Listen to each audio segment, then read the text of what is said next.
T minus 50 seconds.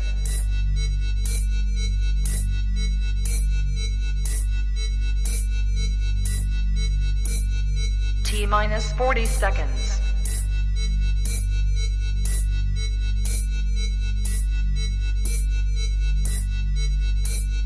T minus 30 seconds.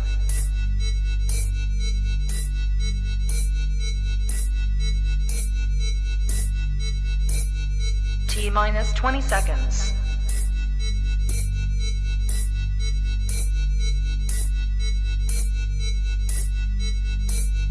Ten, 9, 8, 7, 6, 5, 4, 3, 2, 1, 0. Own it, own it, own it, Kong. I own it. It did. Women's Wrestling Talk, the #1 women's wrestling show on the planet.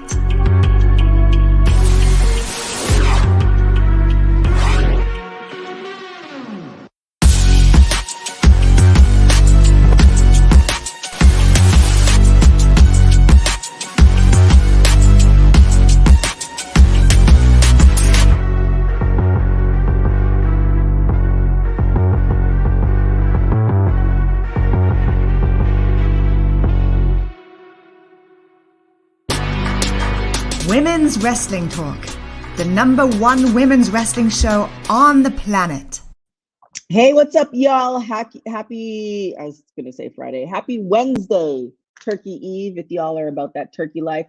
We got a lot of things happening today, plus a very interesting heel of the day, but I am not alone. The queen herself is in the building. Hi. Queen PR. Hey, how are you doing? I am, it's been a long day, but I'm so happy to be here on this beautiful Wednesday.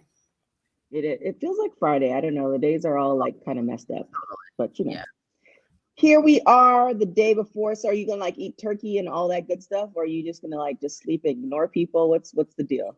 It's gonna be a little mix of both. So I'm gonna pop in on my mom, get that over with in the daytime, and then try to get some rest. And honestly, I'm probably gonna try to get some work done too, but I do primarily want to rest tomorrow. Yeah. Goals, Yeah. one day. But let's hit the first story. Top rope. All right, what do we have? So I want to start with an AEW related story because I popped my AEW cherry this past weekend, going to Full Gear, which was an experience. Nice.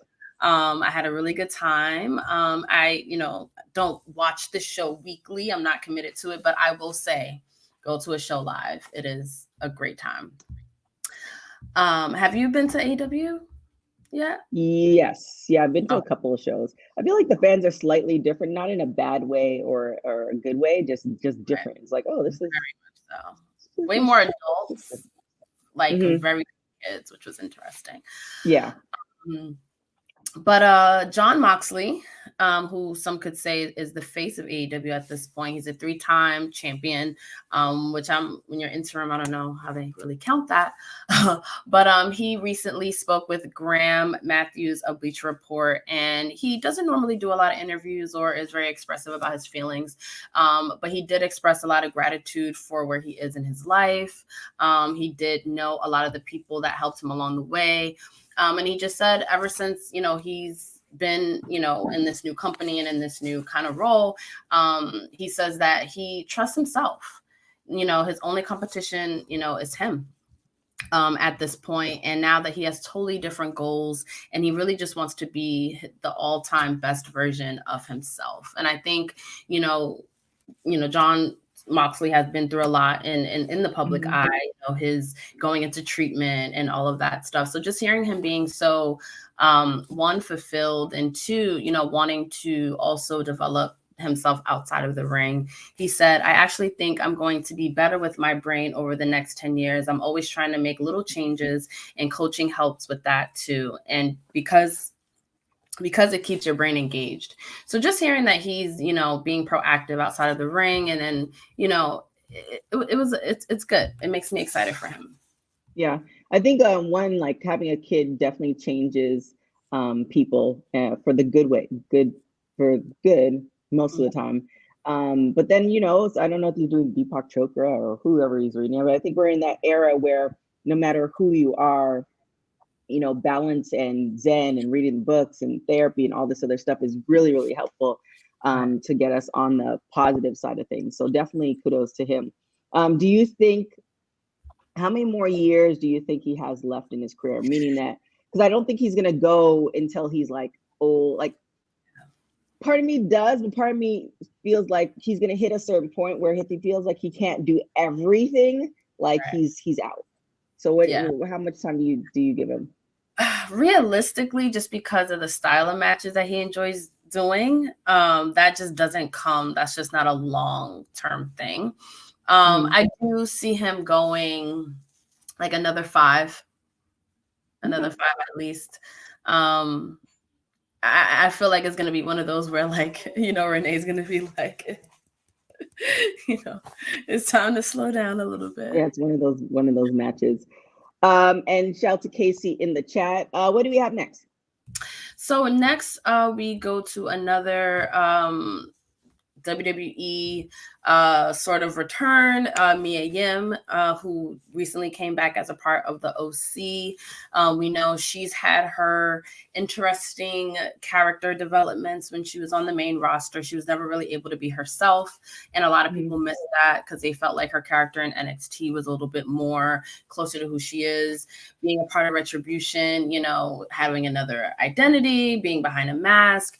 But she recently spoke with Rick Ushino, I hope I'm pronouncing that right, from Cage Side Seats, and she discussed her alliance with the OC, and coming back with them, she says, was probably the best thing for her return, and just going back to her just needing to be back to herself. She says, quote, "I just wanted to be me. I just wanted to come back and showcase what I've been doing for over a decade. And with the OC, we've never been close before, but we've always known each other. We've worked with each other in other companies." So basically, she's working with people that she's familiar with outside of WWE, which I think is a good look, so that she is able to kind of go back to like what makes her her, which everyone knows outside, and everything that she's done in the last 10 years. Yeah. Do you think this is the right move for WWE as far as doing faction or individual?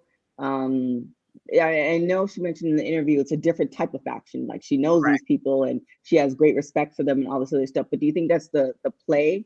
WWE made the right play with that? I do. I don't know if they changed her name or not.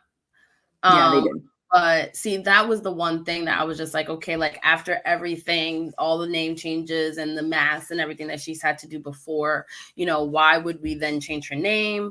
Do we need Mia Yim to kind of stand on her own?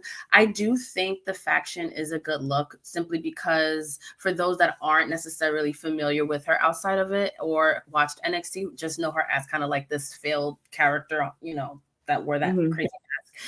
I think this kind of will give her that rub, because that AJ Styles rub, it can't really hurt you. So I think it was a good move. So Sammy said they should have just had the OC versus Judgment Day inside War Games, and they changed it on the website, then changed it back to Mia Yim. So that's Santana, our editor in chief.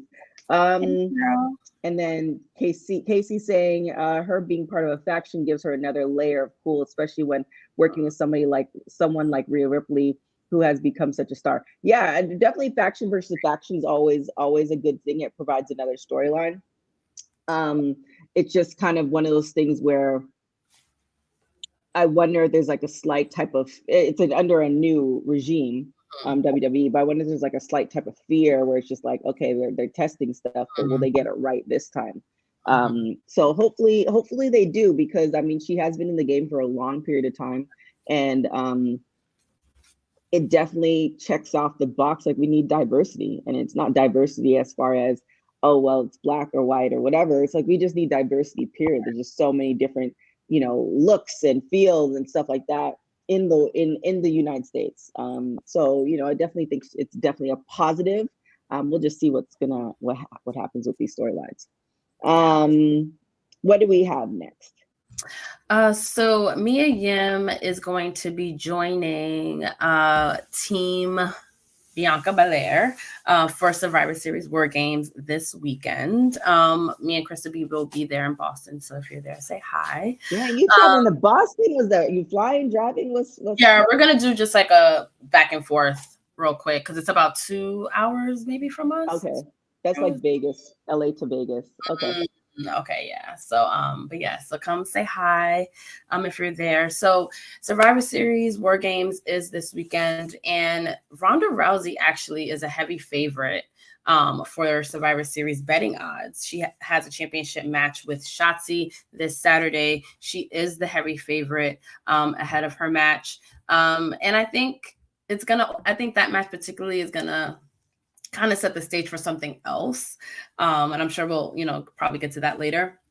But there are some other heavy favorites this Saturday. The Bloodline over the Brutes. I mean, and I don't see the Bloodline. I don't think Roman is letting the Bloodline lose War Games. Anytime soon.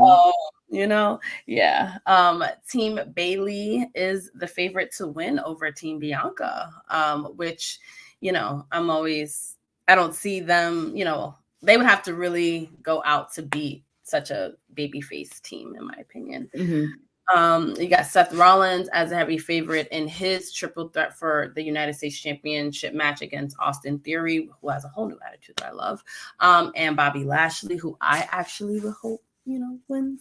And then you have AJ Styles taking the favorite for his match against Finn Balor. So you said that you're pulling for Bobby Lashley. How do you think the storyline would go if that does happen? So I think, that's the thing. I want Bobby to win, but storyline wise, I do feel like Seth kind of has to retain. And it's probably also about like Austin Theory this match is kind of going to solidify him in some way in the story. But if Bobby does win, I do hope that they kind of continue this whole, like, he has that even more of a chip on his shoulder. He's like even more aggressive and insane. So I'm here for that match. But I'm seeing Seth taking it though. Yeah, I mean, it's one of those things. I feel like it's slightly frustrating or it takes a certain mentality where you as a wrestler know it's not like football or basketball or whatever other sport where it's just literally you show up and yes, you may heavily favorite, but just so many things could happen. Whereas with wrestling, you kind of know either right before you go out or, you kind of know what the storyline is. So I feel like as a wrestler, what does that do to the psyche that you put in all this work? Right. And you feel like you deserve to win, but they're like, nah, this is going to this person. I feel like that's, I don't know if it's a certain mentality that you kind of learn as you're training, or is it just something that you just kind of get used to? And it's just like, all right, well, I love the business and this is the aspect of it. So that would be we interview wrestlers. That'd be a good question to ask. We have Sammy in the chat saying, I guess to Ronda Rousey, she should have quit when Liv beat her twice. I mean, yeah, I guess so. But this would actually bring us to our next segment. Win, lose, or draw. So with Ronda's career thus far, we've kind of seen the evolution of Ronda Rousey in wrestling. At this very point in her career, do you think it's a win? Do you think it's a loss, or do you think it's a draw? I'm going to say a draw. Yeah, I'm going to say a draw because I do like that she horrendous. You know what it is? It's her attitude. Like, I think we just know how she feels about wrestling outside of it. And the things that she said, that's like really like kind of like you just don't do that. Right. Then also appreciating that she is more vulnerable this time around. Like, she can lose, she can be pinned. I like that.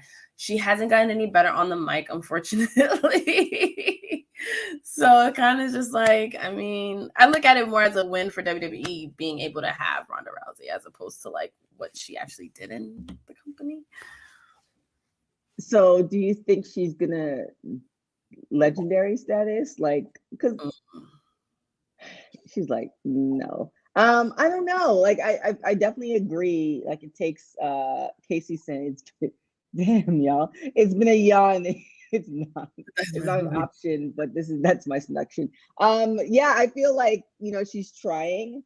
Mic skills is definitely not something for everybody. I think it just takes a certain personality, and even before she came to WWE, you could see like that she was just about beating people up and then leave me alone. So she wasn't about the grandiose personality. So yeah, I think, I don't know. I want to give her a win because she's really improving, and I definitely think that, and let me know in the chat because I don't know how long her contract is, but I think she's like on the second. I didn't say legendary. I'm just let me elaborate. I think, I don't know if she's on her second contract or if she will resign, but I think she has a different outlook on the business. Right. So yeah, I guess it's just a draw. Like you're right. I was trying to, you know, give her a win, but there's really no way to give her a win. You know, this is just a different part of her career. So, Yeah. you know, I wouldn't say legendary. Wrestling, I would just say, like wrestling is such a cyclical thing. Like, who knows, like 2 years from now, we're gonna be like, oh my God, remember when Ronda sucked on the mic? Who knows? Roman sucked on the mic at one point. Right. But do you think she'll give it all those years to actually improve? And do you think she's actually putting in the work to improve? No. I think she like her little big words and her wordy ass promos. No matter what. And then Sammy saying, apparently Ronda said after Mania she wants another child. So do you think she's gonna come back, or do you think that's like her last run? Like, look, y'all, this has been fun. I'm gonna go back to my farm and raise my babies and call it a day. I think she'd always come back for little spurts, especially because now they're letting her work with Shayna. They're letting her be. It's a little more looser. I feel like she's enjoying it more this time around. So I could see her like leaving and coming back. I mean, she's Ronda Rousey, so they'll throw her some millions to come back if she feels like it. Oh. Yes. Oh, thank you, Santana. Allegedly, Ronda. Allegedly. One of our writers. So let's put that there. There was another comment that I want. Chad in chat, what's up? I think it's a draw because she's evolved, but it's still still in a similar position on the card. True. I mean, I obviously we all know if she wasn't Ronda Rousey, she either one wouldn't be part of the company anymore, or two, she would just, you know, they'd be treating her like a lot of the other female wrestlers. So, yeah. So I think it's a draw. Yeah. No, I'm reading Santana's comment. Liv should have been home. Well, she should have took her VM back to the farm when Liv beat her, and Santana saying Liv ain't either a thought. Well, yeah, let's move on from that conversation. What do we have next? Next, we have a recent signing as a part of WWE's NIL program. They signed gymnast and cheerleader Gabby Butler. Some might recognize her from the Netflix series Cheer, which was super popular. And according to PW Insider, the talks sort of began with Stephanie McMahon back in SummerSlam in Nashville. And that sort of led to the relationship building, and she is now one of the newest signees. She'll still be involved in cheerleading at first, touring, performing. But yeah, she lives in Florida. She'll be able to go to the Performance Center to train. So see how that goes. I wonder if this program, because we are seeing a lot of recruits from the NL, I'm going to say NLI, I'm talking that program. We are seeing a lot of recruits, but we're not really seeing a lot of them translate into like NXT. So do you think it's the combination of indie and former college athletes, or one or the other, or yeah, I don't know. There's a lot of promotions, but for WWE, it just kind of seems like I don't know if this program is quite working. It's like more if you see somebody who stands out and has an appreciation for wrestling and or has that je ne sais quoi about them, then yes. But to sign a lot of former athletes, former college athletes, because they were just great in that sport, I don't know if that's the best play. Yeah. I have to agree with you on that. I think they're definitely just trying to secure the best athletes. I think they probably look at people like Bianca Belair. That's like, wait, so if we had a whole program where we can make like 20 Bianca Belairs a year, let's do it. But I do, and I think, and I anytime I think about like female athletes, for some reason, ever since our interview, I think about you, where I like that kind of take away from just like sport in general. If you're like signing all of like the gifted athletes at like straight out of college to be wrestlers, you know what I mean? Like I'm like it's almost like I miss when you had when wrestlers, and of course you have to welcome in outsiders because the sport has to grow. But what happened to like those passionate people that like did everything they could possibly do for years and years and years and years and years, who are busting their ass on the indies that can benefit from a program like that, as opposed to just like, you know what I mean? Like, is it like, who does it really benefit at the end of the day? I don't know. Like big picture. Yeah. And the thing with Bianca too, you have to remember that she was not well out of college, but she was out of college by some years before. And she had hardship. Like, I feel like if she was granted the opportunity right out of college, we might not see the person we see today. Like, I feel like she had to go through the things that she had to go through before the opportunity presented itself, and that she really could grab it and like do everything that she could with it. So, and everybody's different as far as how things go. Yeah, I don't know. We have Chad saying Gabby's a big star, and we'll see her star power translated to NXT. So yeah, I think you have to go and watch the show Cheer, which probably won't be happening because I just don't have that type of time. But she's already on a Netflix show, guaranteed, just as a producer, that she's not boring. So maybe that makes sense. We also have Sammy saying, seems like NIL has been dedicated to women because I haven't seen any guys. So Sammy said, let's make some calls. Look, Sammy, look, give me the number you're calling, because clearly all these calls you're making, they're nothing's translating. I'm just saying. Before we get out of here, I want to talk about Heel of the Day. Heel of the Day!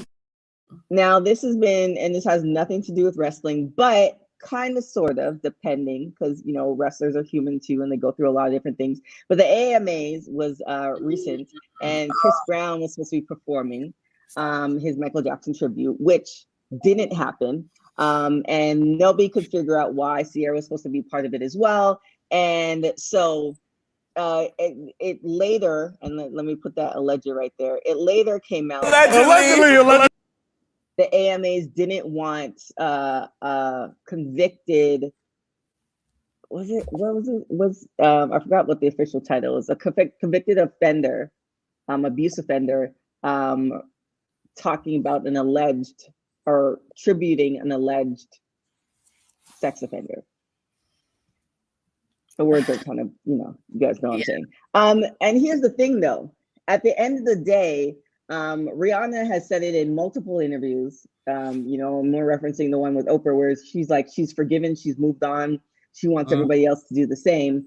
Michael Jackson was never convicted, even though, the movie came out, but it came out after he was no longer here to defend himself, and he was never convicted. So with that being said, do we offer any type of forgiveness to something, because it's been a long time. And So such for the AMAs, for the AMAs to make that judgment call, do you think, and this is kind of, everybody can chime in the chat, do you think it was a heelish move? Because, okay, you're basing it off of something that happened in the past. right. And we've seen this in wrestling too, where some wrestlers, they keep their repeat offenders, and for some reason they're still on TV. And then some wrestlers, not so much. So do you think the AMAs was guilty in or heel a day or heelish in doing 100%. especially all that work? Because you're seeing the videos of all the practice and stuff. Right. And then allegedly they didn't even tell him that it was canceled. So that's the other just like fucked up part about it. My sister and I, being huge Michael Jackson fans, and also we love, for anyone to do a tribute for Michael Jackson, we always felt like Chris Brown is the one, period. And I think even Michael Jackson even co-signed him, to some extent. So we were just disappointed, like, wait, that's what we could have seen? We could have got it. And then Ciara involved, like, oh my God.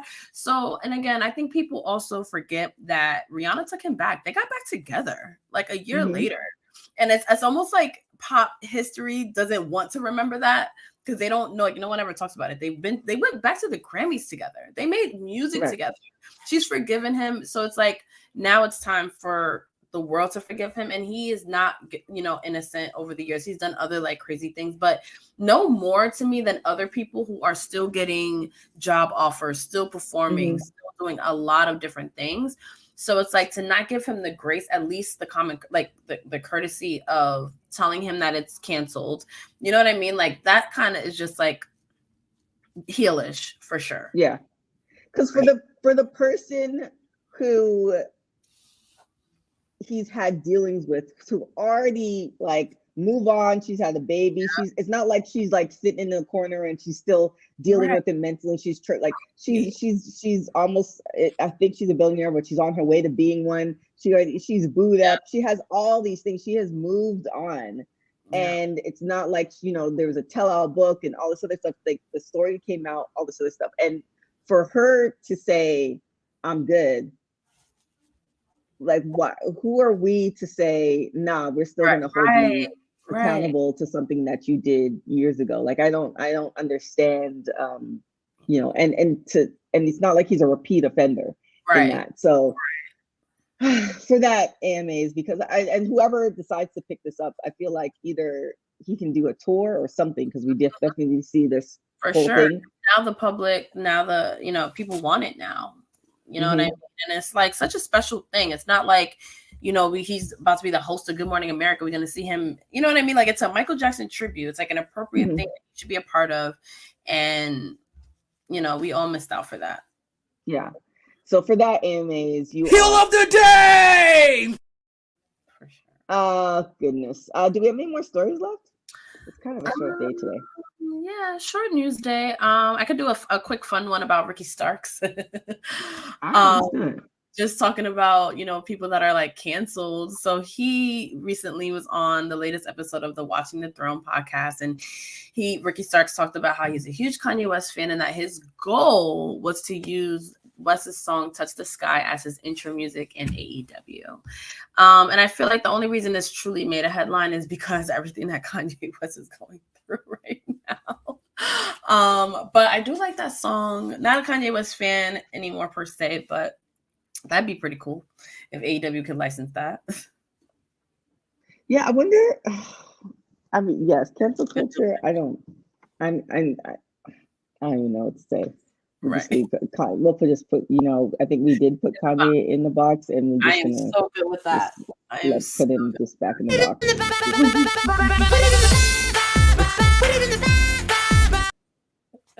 No words, just no words back in the box. Santana saying AMAs are touching. And it had the lowest too. I think this is the lowest viewed AMAs like ever. Also, award shows are kind of like pointless now. If it's not the Grammys, I feel like, does anyone really care?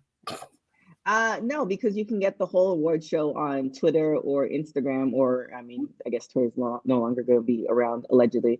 But we can get all the performances on social media platforms where you don't. I have literally did shows on award shows and never watch the show, just based on social media. And then the certain performances, I'll go on YouTube and watch the clip, but watch the entirety of it.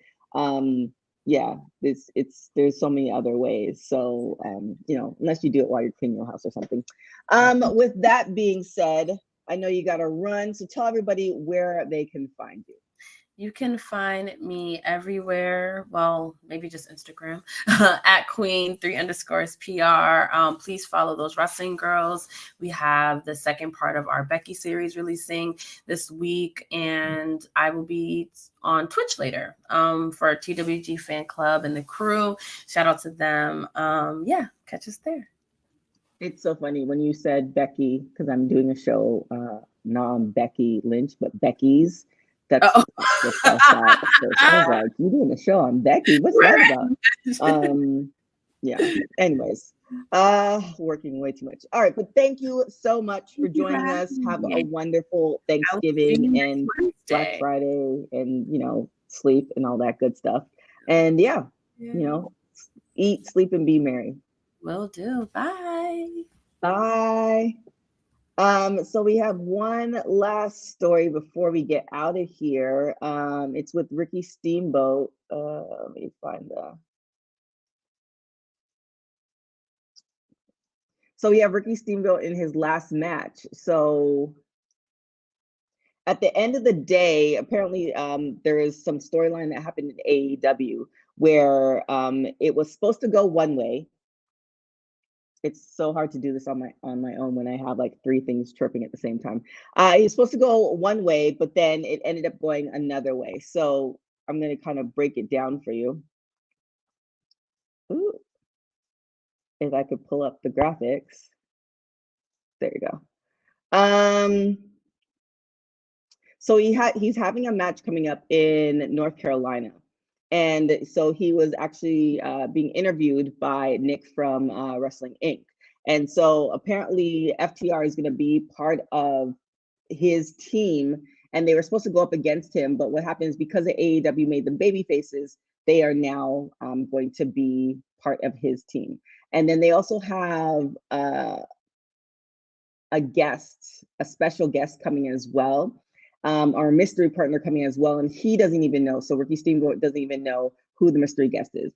So the fight is going to be big time wrestling. It's going to be Return of the Dragon. It's going to be streaming on Fight TV on Sunday at 5 p.m. Now, the one thing I really want to highlight is the fact that Ricky Steamboat is 69 years old and having this match, which is insane.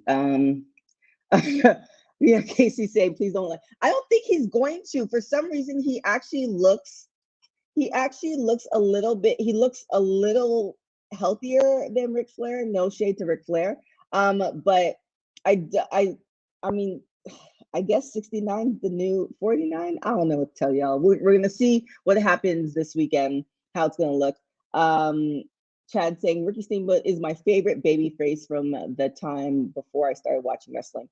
I like going back and seeing his stuff. Yeah, like I feel like, and he's also a trainer at WWE too. And while he was a trainer, he also trained FTR. So everybody that's going to be in his match, and I'm probably guessing including the mystery partner, is somebody that he's either trained or kind of, I don't think he's competed against because he's 69, but you never know. 69 is a wild number. Look, Casey, I don't know where you're trying to go with that, but you know, just in honor of Kane, and I feel like you were trying to do that because JD's not here as well. There you go.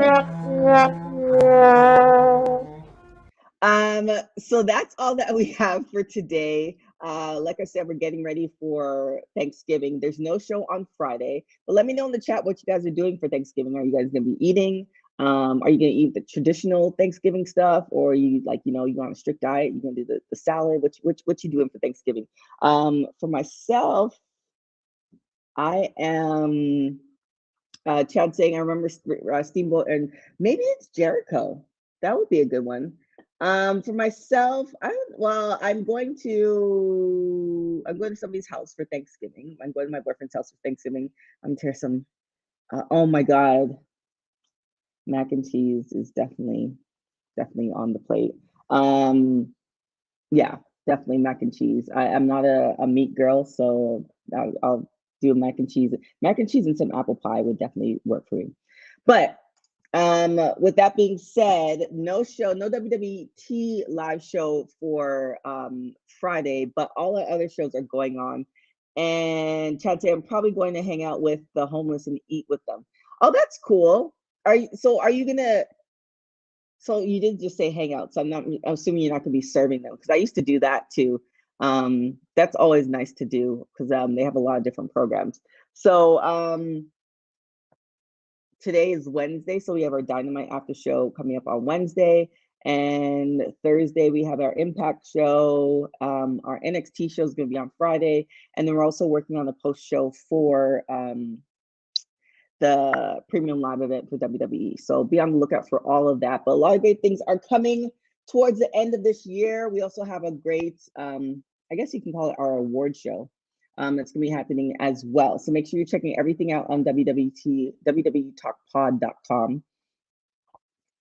I like that because everybody has a story. So enjoy, Chad. Come back with some stories. Let us know. Make sure you check our website at www.talkpod.com. Check out our social media at www.talkpod. You can follow me on everything at TK Trinidad. Until next week, guys, we will see you on Monday. Thank you for watching Women's Wrestling Talk, the #1 women's wrestling show on the planet. Ciao, y'all. Women's Wrestling Talk, the #1 women's wrestling show on the planet.